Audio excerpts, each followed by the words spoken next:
Oh mes amis, filles et garçons, faites l'école primaire comme moi. L'école, rien ne vaut plus que l'école. Allons rester filles et garçons à l'école. L'école, c'est l'avenir de nos enfants. Donnons-leur les moyens de poursuivre leurs études et de les achever. Chers parents, chers élèves, bonjour et bienvenue dans votre émission École chez nous. École chez nous est une leçon radio-télévisée produite par le ministère de l'EPST au Sud Kivu avec l'accompagnement des journalistes amis des enfants et l'appui technique et financier de l'UNICEF. Cette émission vise à rapprocher les enseignements de l'élève pendant cette période particulière du Covid-19. Je suis Deogracias Bikaya, éducateur au Sud Kivu. Soyez attentifs.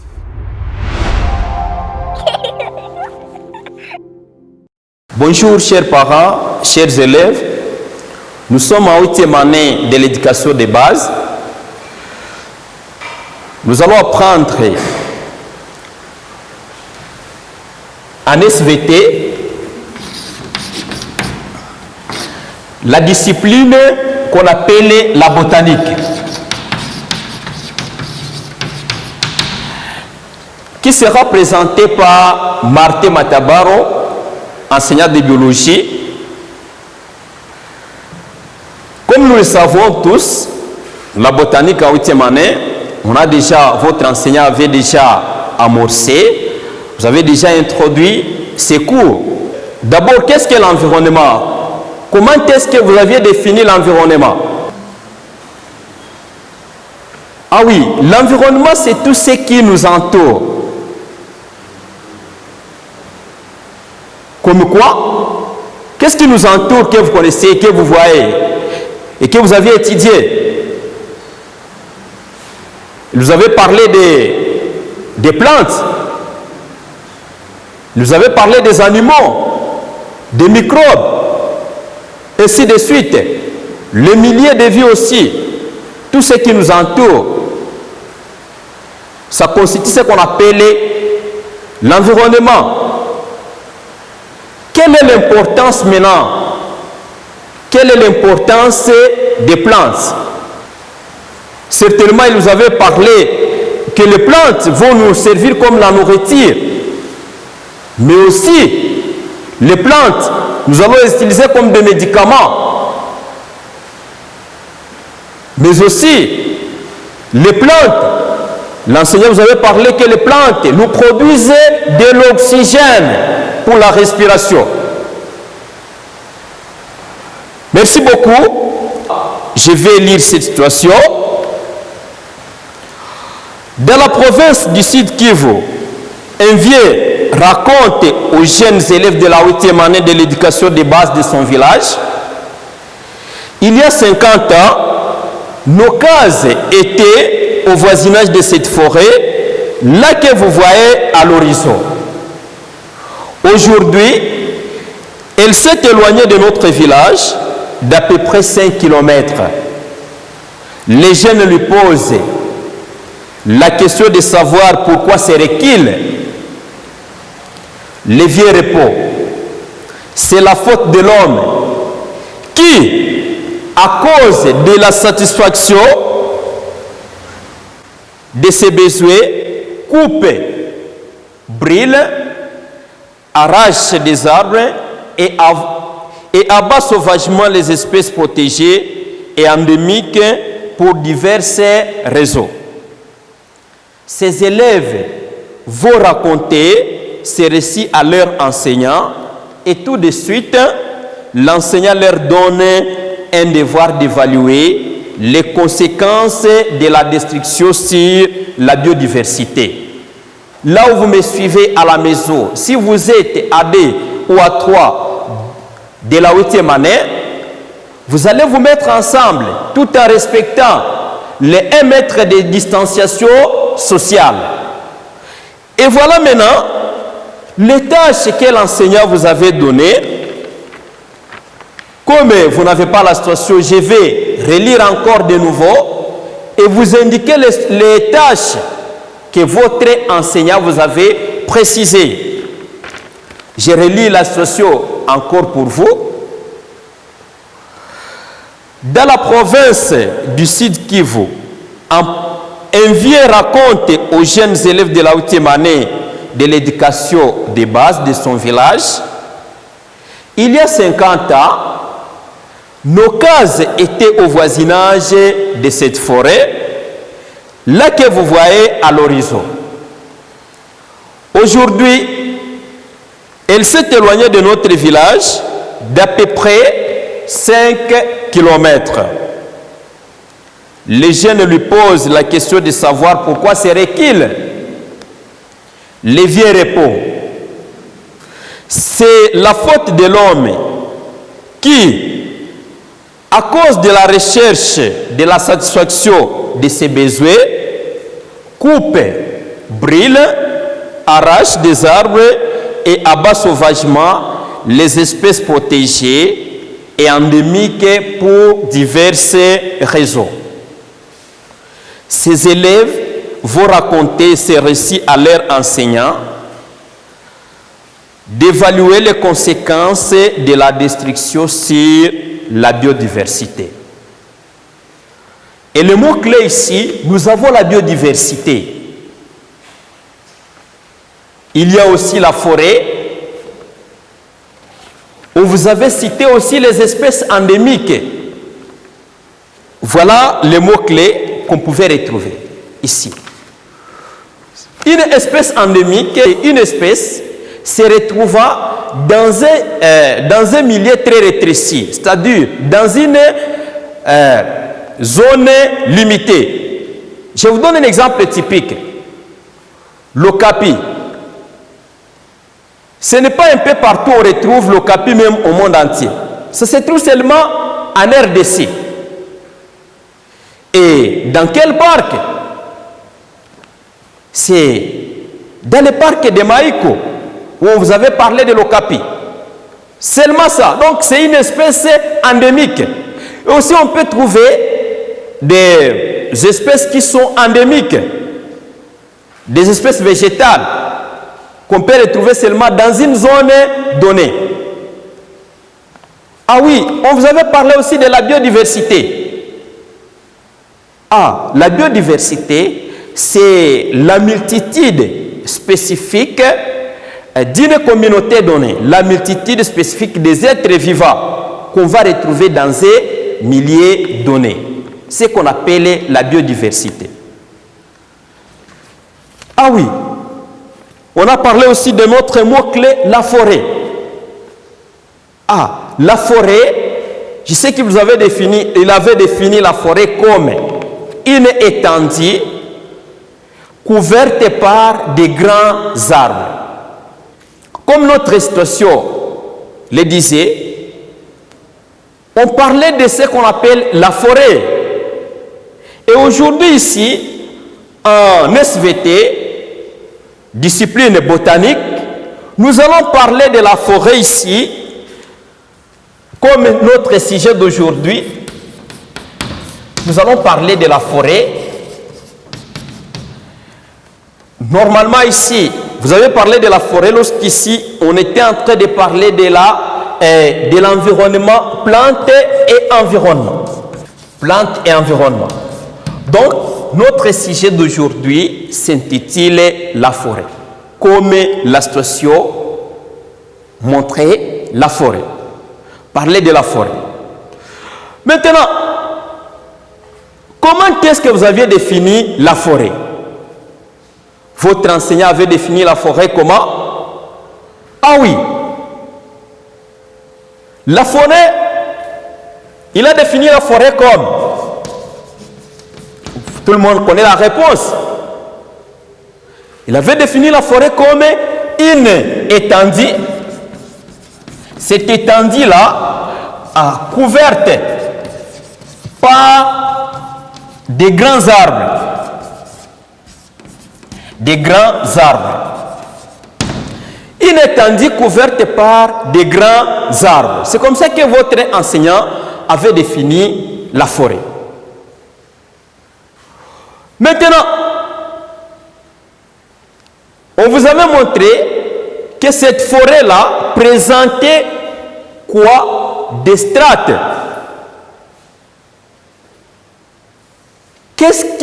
Comment est-ce que vous aviez défini une strate? Ah oui. La strate, vous l'aviez définie comme un niveau atteint par les feuillages. Feuillages des végétaux. Ce niveau maintenant atteint par les feuillages des végétaux dans une forêt, c'est ce qu'on appelle les strates. Ici, on va parler d'une strate. Et là, votre enseignant vous avait parlé de combien de strates? Qu'il existe combien de strates dans une forêt? Combien de strates que vous aviez étudié? Ah oui, ici, on vous a parlé du sommet, le niveau le plus haut, jusqu'au sol. Il vous avait parlé de 4 strates. Et qui va nous donner ces 4 strates-là? En commençant par les hauts, on a la strate arborescente. La strate arborescente, c'est la première strate au niveau du sommet. En descendant maintenant, après la strate arborescente, vous avez cité quelle autre strate qui suit celle-ci? Vous aviez cité la strate arbustive, qui est ici arborescente des grands arbres. Les arbres moyens, ici, on a cité des strates arbustives. Quelle est la strate qui suit? Ah oui, il vous avait parlé de la strate herbacée. La strate herbacée, ici on voit les herbes. Et enfin, quelle est la dernière strate que vous aviez étudiée? C'est la strate, ici, c'est la strate mycinale. Mycinale ici, c'est la mousse que l'enseignant avait fait allusion à ce qu'on appelait la mousse. Et ce n'est pas la mousse que vous utilisez pour dormir dans vos lits. Non, c'est la mousse comme couverture végétale qu'on va retrouver sur le sol. Donc ici, c'est la partie végétale qui couvrait le sol. Voilà les différentes strates d'une forêt que vous aviez étudiées. Maintenant, on vous avait parlé de la forêt comme écosystème, comme un exemple d'un écosystème. Comment aviez-vous défini un écosystème?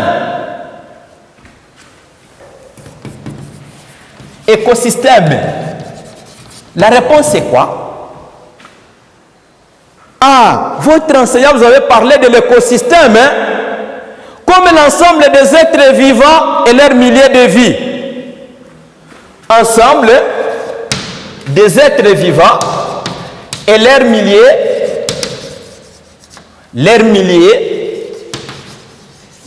de vie. C'est comme ça qu'on a défini un écosystème. La forêt est un écosystème, c'est un ensemble des êtres vivants et leur milieu de vie. Maintenant, on vous avait cité les êtres vivants qu'on va retrouver dans la forêt, que vous connaissez aussi. Les êtres vivants, vous avez vu qu'il y avait des animaux.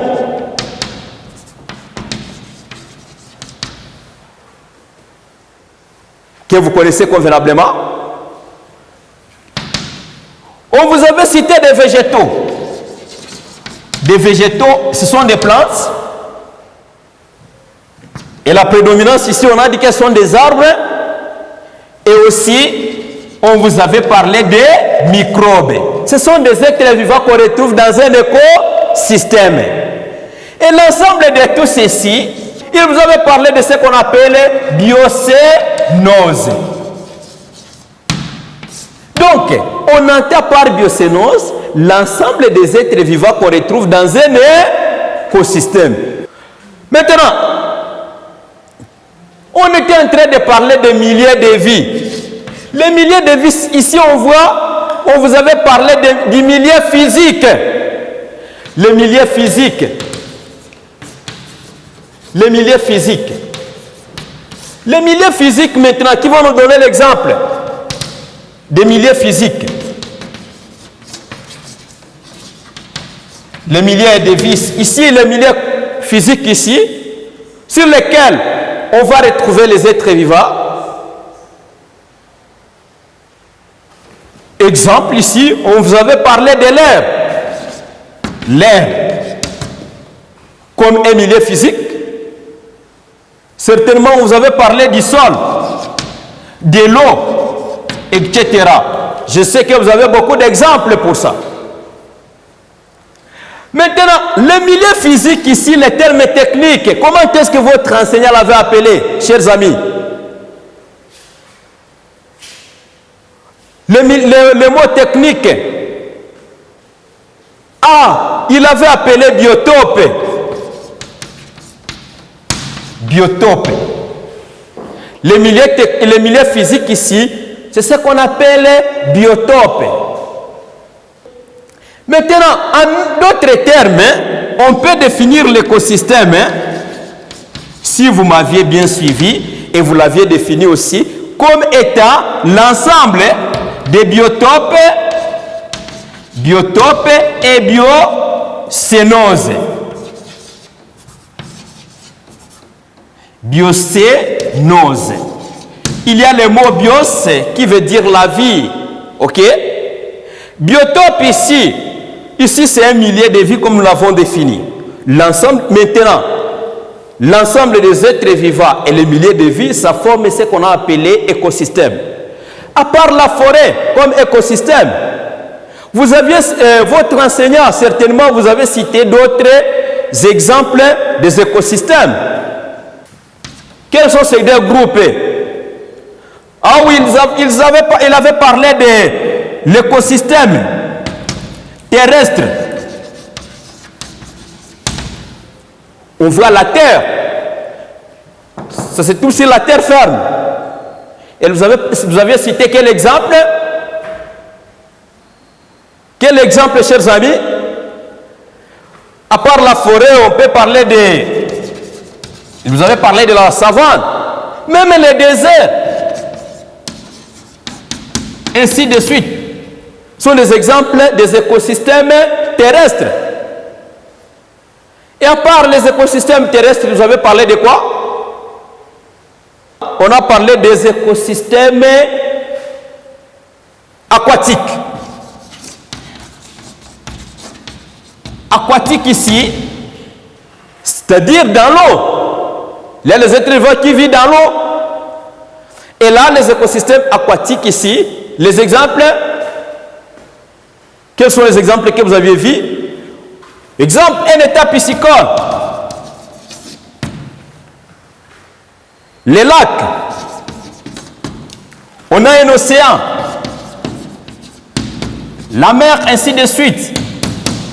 Sont des exemples des écosystèmes aquatiques. Je sais que vous avez beaucoup d'exemples là. Même des rivières, on vous avait cité des rivières, des fleuves, ainsi de suite, sont des états, plutôt sont des écosystèmes aquatiques. Maintenant, comme nous étions en train de parler de la forêt,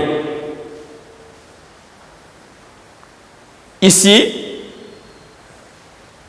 on vous avait parlé de l'importance de la forêt qui héberge plus de 80% de la biodiversité. Nous allons voir maintenant l'importance. Je sais que vous connaissez la biodiversité. Ici, on a cité les animaux, les végétaux, les microbes ici, qui constituent la biodiversité d'un milieu quelconque. Maintenant, ces êtres vivants qui constituent la biodiversité, quelle est l'importance maintenant de la forêt pour la biodiversité? Les animaux que nous venons de citer pour la biodiversité, les microbes, les végétaux, vont donner maintenant, vont offrir un service nécessaire maintenant à la nature, mais aussi pour l'homme. Elle va maintenant assurer la qualité. Elle va assurer la qualité, la forêt bien sûr, la qualité de l'air. Elle va assurer la qualité de l'air, de l'eau, et protège les sols. Ça, c'est pour la biodiversité. On vous avait montré qu'elle régule le climat. Comment elle va réguler le climat? Comment, mes chers amis, vous aviez vu qu'elle est maintenant l'oxygène que nous respirons, ça vient d'où, chers amis? On vous avait parlé que ça vient d'où? Ça vient des plantes. C'est-à-dire, les plantes de la forêt ici, les plantes là, produisent, nous fournissent, produisent de l'oxygène. L'oxygène maintenant, ça va nous produire l'oxygène et absorbe maintenant les gaz carboniques. Les gaz carboniques qui est un poison pour les êtres vivants.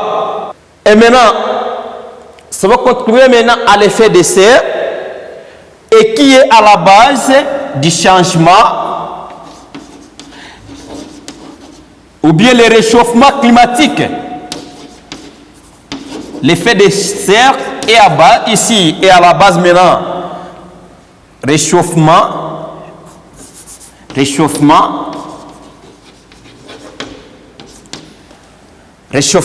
climatique. Quand on coupe maintenant les arbres, dans le cas de la déforestation, on est en train d'abîmer le climat.